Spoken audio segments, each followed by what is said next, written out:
belakang saya sangat terhampar pemandangan mega kaldera dengan diameter sekitar 7 km.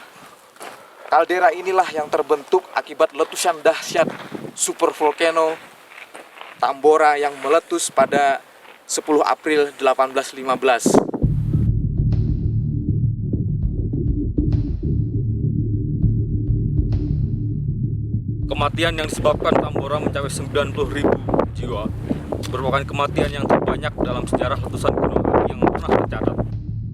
Material yang dihilangkan oleh Tambora dalam satu kali letusan merupakan salah satu letusan terbesar yang pernah tercatat sekitar dalam waktu 2 abad terakhir. Usai ini, saya bersama tim akan turun menuju kaldera, menuju Doro Avitoy atau Gunung Api Baru. Perjalanan diperkirakan memakan waktu sekitar 5 atau 6 jam menuruni tebing-tebing terjal. Sangat berisiko, tapi kami membawa peralatan. Mudah-mudahan cuaca mendukung karena hari ini cerah. Biasanya setelah pukul 12 ke atas, kabut dan angin akan semakin kencang.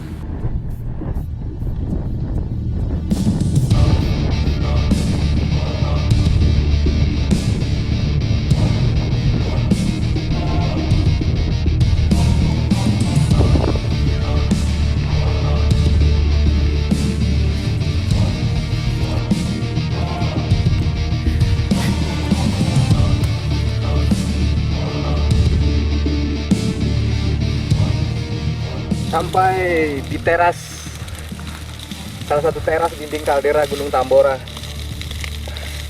di ketinggian 1948 meter di atas permukaan laut.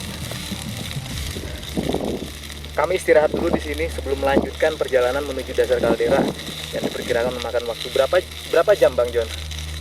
Kurang 2 jam, Pak. Kurang lebih 2 jam lagi kami sampai di kaldera. Kemungkinan sore. Menjelang sore kami sampai di dasar kaldera. Di sini istirahat dulu, makan siang. Cuacanya sangat terik walaupun udaranya sangat sejuk.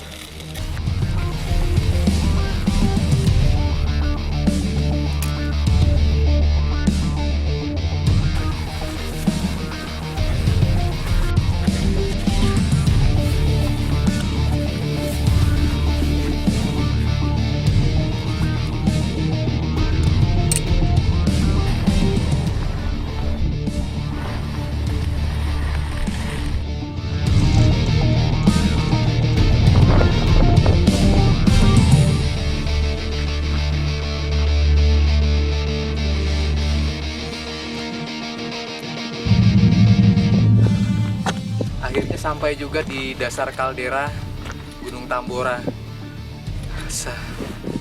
Setelah pagi tadi melakukan penurunan dinding kaldera pukul 7:18 sampai di sini sekitar pukul 16.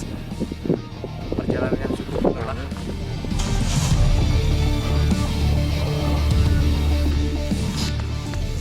Doro Avitoy, gunung api baru yang terbentuk setelah letusan Tambora yang mengguncangkan dunia pada tahun 1815. Sebelum letusan besar yang tercatat mungkin terbesar dalam sejarah manusia modern, Tambora hanya pernah meletus sekitar tahun 740 sebelum Masehi.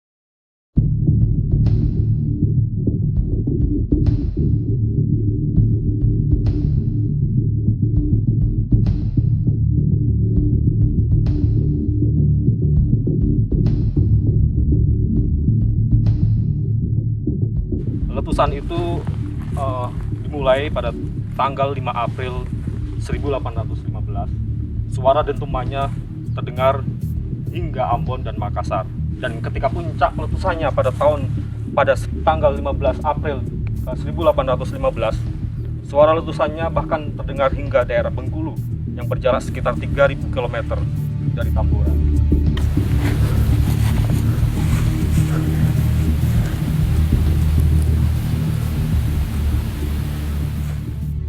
Lebih dari 10.000 orang meninggal seketika saat itu.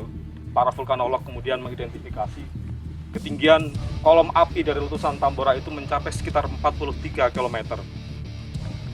Hampir 4 kali lipat ketinggian jelajah pesawat terbang. Dan Tambora juga menyebabkan kehancuran besar di seluruh dunia. Tidak hanya di Nusantara, tetapi juga hingga Eropa yang menciptakan tahun musim panas dan menciptakan kelaparan hebat di sana.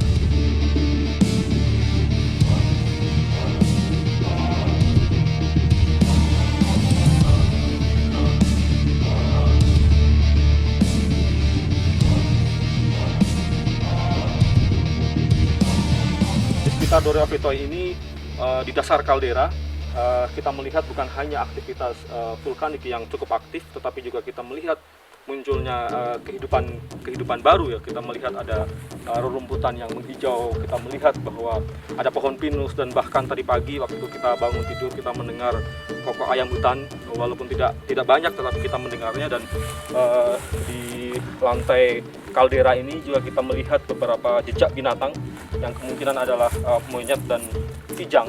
Beberapa kawan dari Doropeti yang mengantarkan kita bercerita bahwa mereka beberapa kali menemukan binatang-binatang di sekitar kaldera.